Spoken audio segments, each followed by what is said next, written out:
स्वागत है दोस्तों आपका अपने YouTube channel Ravi ji blogs में।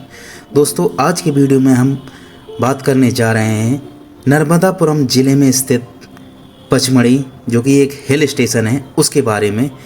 अगर आप पचमढ़ी जाना चाहते हैं तो ये वीडियो आपके लिए बहुत ही हेल्पफुल होने वाला है।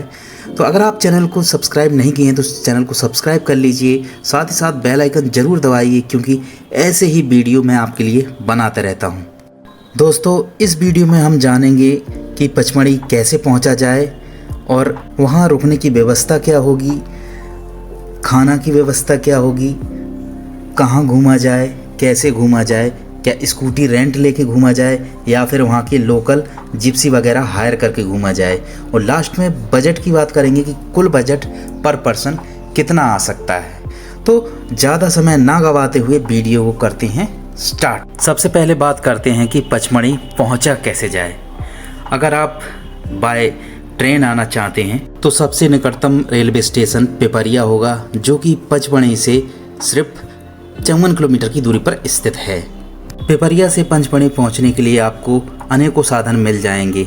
बस मिल जाएगी जो कि कंटिन्यू चलती रहती है, और शेयरिंग टैक्सी भी मिल जाएगी। अगर आप बस से जाते हैं तो आपका किराया लगभग 100-150 रुपये लगेगा, और वहीं पे अगर आप अपनी शेयरिंग टैक्सी से जाते हैं तो आपका किराया थोड़ा ज़्यादा लगेगा।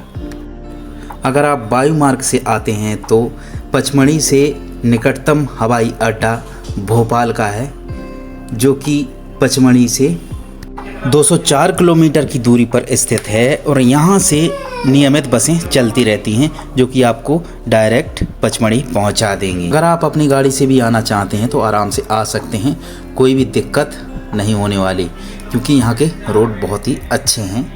अब कर लेते हैं बात रुकने की कि रुकेंगे कहाँ। तो रुकने के लिए अनेकों साधन आपको मिल जाएंगे। होटल्स, रिजॉर्ट्स, जो कि 700 रुपये से लेके 4500-5000 रुपये की रेंज में आपको होटल इजीली मिल जाएंगे। लेकिन आप अगर वीकेंड पे जाते हैं तो यही होटल आपको डबल प्राइस में मिलेंगे, क्योंकि भीड़ ज़्यादा हो जाती, इसलिए आप पहले ही बुक कर लें। अब कर लेते हैं खाने पीने की बात। तो खाने पीने के लिए आपको अनेकों रेस्टोरेंट मिल जाएंगे जहाँ पे थाली भी उपलब्ध है, और अगर आप थाली नहीं खाना चाहते हैं तो वैसे भी खा सकते हैं। अगर आप फास्ट फूड के शौकीन हैं तो चौपाटी में ज़रूर जाएं, क्योंकि वहाँ की जो खाना है, फास्ट फूड है, बहुत ही फेमस है। अगर आप इंटरेस्टिंग प्लेस जाना चाहते हैं खाना खाने के लिए तो ये वाला रेस्टोरेंट आपके लिए सबसे बेस्ट रहेगा।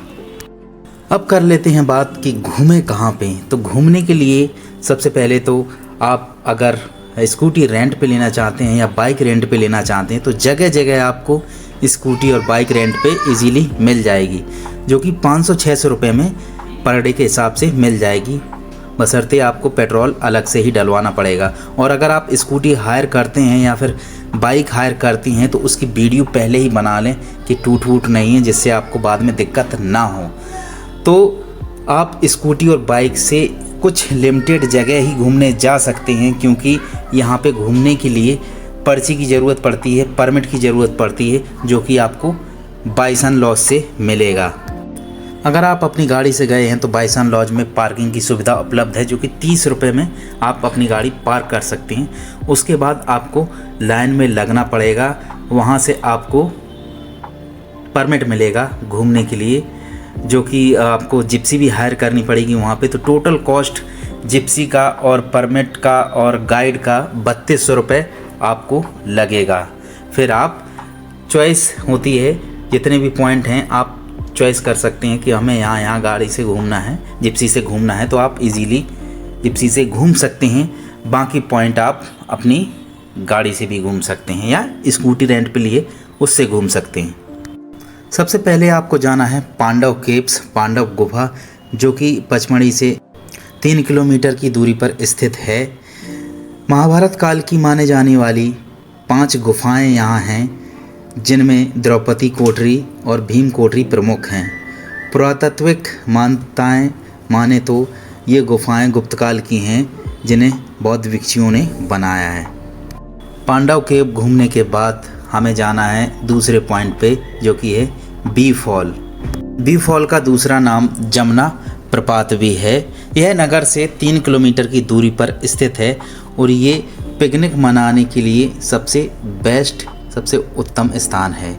यहाँ पे आप नहा सकते हैं और कुछ देर झरने पे बैठ के मज़ा भी ले सकते हैं, लेकिन थोड़ी सी डीप चढ़ाई है और डीप सीढ़ियाँ हैं जिसको आपको चढ़ना उतरना पड़ेगा। नेक्स्ट पॉइंट है हमारा रीछगढ़। रीछगढ़ जाना है, जहाँ पे मेनली गुफाएं हैं और पुरानी बातें माने तो लोगों का कहना है कि यहाँ पे लोगों ने रीछ देखा था, मतलब भालू देखा था, इसलिए इन गुफाओं को रीछगढ़ कहा जाने लगा। यह एक गहरी गुफा है और यहाँ पे कई मूवीज़ की शूटिंग हुई हैं, जैसे कि अशोका हो गई और कई अन्य मूवी हो गई जिसकी यहाँ पे शूटिंग हुई है। तो यहाँ जाके आप फ़ोटो वगैरह खिंचवा सकते हैं और ठंडी हवा का मज़ा ले सकते हैं। नेक्स्ट पॉइंट आता है धूपगढ़, जो कि सिटी से सिर्फ 6 किलोमीटर की दूरी पर स्थित है और यहाँ पे आप जाके टेढ़े मेढ़े रास्तों का मज़ा ले सकते हैं। और धूपगढ़ समुद्री तल से 4,429 फीट की ऊंचाई पर स्थित है। यहाँ पर आप सूर्यास्त का मज़ा ले सकते हैं और अगर आप मानसून के सीज़न में गए हैं तो आपको फॉग ही फॉग देखने को मिलेगा, बादल ही बादल देखने को मिलेंगे, जो कि बड़ा ही मनमोहक दृश्य हैं। और किसी भी मौसम में अगर आप आते हैं तो यहाँ पे आपको सनसेट का पॉइंट बहुत ही अच्छा है ये, और सनसेट देखने को आपको मिल जाएगा। इस वक्त देख रहे हो कितनी सारी भीड़ थी जब हम गए हुए थे, और मानसून में जाने का मज़ा ही कुछ और होता है, ग्रीनरी देखने को मिलती है। नेक्स्ट पॉइंट है हांडी खो। यह खाई पचमढ़ी की सबसे गहरी खाई है, जो कि 300 फीट गहरी है। यह घने जंगलों से ढकी हुई है और यहाँ कल कल बहते हुए पानी की आवाज़ सुनना बहुत ही सुकूनदायक लगता है। पौराणिक संदर्भ में कहते हैं कि भगवान शिव ने यहाँ एक बड़े राक्षस रूपी सर्प को चट्टान के नीचे दबा कर रखा था, तो स्थानीय लोग इसे अंधी खो भी कहते हैं, जो अपने नाम को सार्थक करती है। यहाँ बने रेलिंग प्लेटफॉर्म से घाटी का नज़ारा बहुत ही सुंदर दिखाई देता है। और देख रहे हो इस वक्त बहुत भीड़ थी और यहाँ पार्किंग वगैरह कोई भी चार्ज नहीं लगता, आराम से अपनी गाड़ी से भी आप घूमने आ सकते हैं। नेक्स्ट पॉइंट है जटाशंकर महादेव। यह गुफा एक पवित्र गुफा है जो पंचमढ़ी कस्बे से 1.5 किलोमीटर की दूरी पर स्थित है। यहाँ तक पहुँचने के लिए कुछ दूर तक पैदल चलना पड़ता है। मंदिर में शिवलिंग प्राकृतिक रूप से बना हुआ है। यहाँ एक ही चट्टान पर बनी हनुमान जी की मूर्ति भी एक मंदिर में स्थित है। पास ही में हारपर की गुफा भी स्थित है। अगले दिन हमें जाना होगा बड़ा महादेव और गुप्त महादेव मंदिर। बड़ा महादेव मंदिर और गुप्त महादेव मंदिर भगवान शिव को समर्पित है। कहा जाता है कि भगवान शिव जब भस्मासुर से छिप रहे थे तो इसी गुफा में छिपे थे, और गुप्त महादेव में भगवान विष्णु ने मोहिनी का रूप रखकर भस्मासुर को भस्म किया था। यहाँ पे एक कुंड भी बना हुआ है।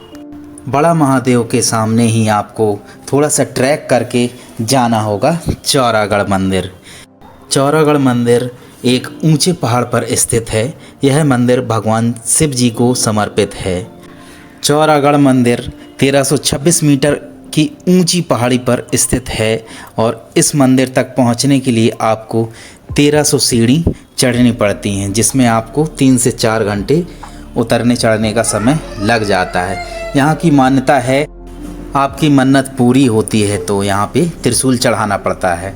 बहुत सारे त्रिशूल आपको देखने को मिल जाएंगे। और अब कर लेते हैं कुल बजट की बात। तो बजट मैं ये 3 दिन का बता रहा हूँ, क्योंकि 3 दिन में आप पूरा घूम लेंगे आराम से। तो सबसे पहले कर लेते हैं रहने की बात। तो रहने का एक बजट होटल के हिसाब से मैं बता रहा हूँ 1200 रुपये पर नाइट का, जो कि हमें 600 रुपये पर पर्सन पड़ जाएगा। अब कर लेते हैं खाने की बात। तो खाने का 3 दिन का मैं हिसाब जोड़ रहा हूँ 1500 रुपये, जो कि पड़ते हैं 500 रुपये पर पर्सन, लेकिन ऊपर नीचे हो सकता है, आप अपने हिसाब से जैसा भी खाएंगे।